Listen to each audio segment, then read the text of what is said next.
તો આપણે generally post caesarean જે લેડીઝને બેક પેઇનનો પ્રોબ્લેમ રહેતો હોય તો એમના માટે હોમ એક્સરસાઇઝ છે જે હું તમને બતાવી તમે ઘરે કરી શકો છો બરાબર.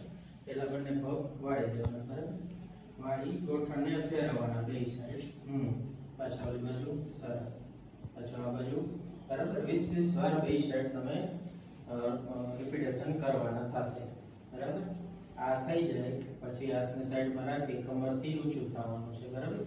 કમર ઊંચી લઈ 10 સેકન્ડ હોલ્ડ રાખવાનો. તમારે 10 કાઉન્ટ કરી પાછી કમર નીચે રાખી દેવાની થશે બરાબર. ફરી પાછી કમર ઊંચી લઈ 10 સેકન્ડ હોલ્ડ રાખી કાઉન્ટ કરી પછી કમર નીચે.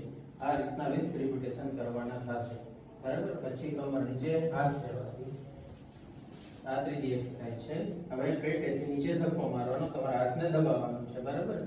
પ્રેસ નીચે કરવાનો, પ્રેસ કરી 10 સેકન્ડ હોલ્ડ રાખવાનો, 10 કાઉન્ટ કરી પાછું રિલેક્સ બરાબર. પાછું પેટથી નીચે ધક્કો મારવાનો, 10 સેકન્ડ કાઉન્ટ કરી પાછું રિલેક્સ. આ ત્રીજી એક્સરસાઇઝ છે બરાબર. આ થઈ જાય પછી હાથ બહાર કાઢી દેવાના. હવે બંને ગોઠણને પકડીને ખેંચવાના છે તમારી પાસે. આ બરાબર, ગોઠણને ખેંચી 10 સેકન્ડ હોલ્ડ રાખી પાછું રિલેક્સ મૂકી દેવાના. ફરી પાછા બંને ગોઠણને ખેંચવાના, 10 સેકન્ડ હોલ્ડ રાખી પાછું રિલેક્સ. આ રીતના મૂકી દેવાના છે. આ ચોથી એક્સરસાઇઝ છે. પાંચમી એક્સરસાઇઝમાં આગળ આ રીતે ગોઠણે હાથ રાખી અહીંયાથી ખંભો માથું ઊંચું થઈને આગળ આવવાનું છે બરાબર. જેટલો હોય એટલો ઉપર લઈ 10 સેકન્ડ હોલ્ડ રાખવાનો છે. પગ ઊંચા નહીં થવા દેવાના, હોલ્ડ રાખી પાછું રિલેક્સ. ફરી પાછું આગળથી ખંભો માથું ઊંચું કરવાનું, 10 સેકન્ડ હોલ્ડ રાખી પાછું રિલેક્સ. આ પાંચમી એક્સરસાઇઝ છે. છઠ્ઠી એક્સરસાઇઝ છે કે આ સાઈડમાં આ રીતે બંને પગ જે રીતે બંને સાઈડના બરાબર. આ છઠ્ઠી એક્સરસાઇઝ છે.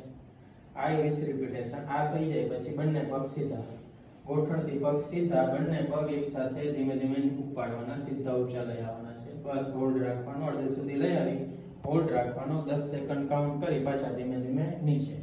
ફરી પાછા બંને પગ ગોઠણથી સીધા ઉપર લઈ આવવાના, 10 સેકન્ડ હોલ્ડ રાખી કાઉન્ટ કરી પાછા નીચે. આટલી એક્સરસાઇઝ છે એ પોસ્ટ સિઝેરિયનમાં તમે ઘરે કરી શકો છો જેને બેક પેનનો પ્રોબ્લેમ છે. ઓકે.